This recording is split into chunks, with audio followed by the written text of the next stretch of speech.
नमस्कार, मी स्नेहल चौधरी. आपण पाहतात एलएस मराठी. पाहूयात काही महत्त्वाच्या घडामोडी.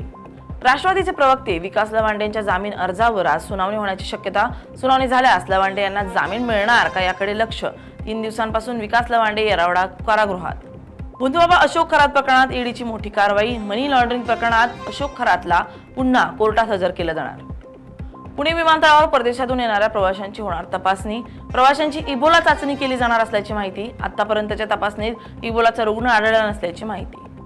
पुण्यातील बुधवार पेठेत पोलिसांची कारवाई. 6 बांगलादेशी महिलांवर गुन्हा दाखल. वर्षभरात आतापर्यंत 103 बांगलादेशी नागरिक ताब्यात. विदर्भात उष्णतेचा रेड अलर्ट जारी, तर मराठवाड्यात वादळी पावसाचा अंदाज. हवामान विभागाकडून नागरिकांना खबरदारीचा इशारा. भंडाऱ्याच्या मोहाडीत नागरिकांची पाण्यासाठी रात्रंदिवस झुंबड. पाण्यासाठी टँकरवर लांबच लांब रांगा. जलसंकटामुळे नागरिक त्रस्त. परभणीत डिझेल वितरणावरून वाद. शेतकऱ्यांकडून मनमानीचा आरोप. वसमत रोड पेट्रोल पंपावर डिझेल साठेबाजीचा आरोप. अहिल्यानगर कल्याण महामार्गावर भीषण अपघात. एसटीनं दुचाकीला चिरडल्यानं अपघात. अपघातात 4 जणांचा मृत्यू.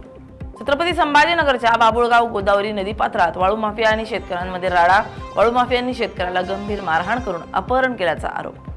बीडमध्ये तरुणांकडून विवाहित महिलेवर अत्याचार. आरोपी तरुण पंचायत समितीच्या माजी सभापतीचा मुलगा. पोलीस ठाण्यात गुन्हा दाखल. या होत्या काही महत्त्वाच्या घडामोडी. पाहत रहा एलएस मराठी, सत्याची नवी दिशा.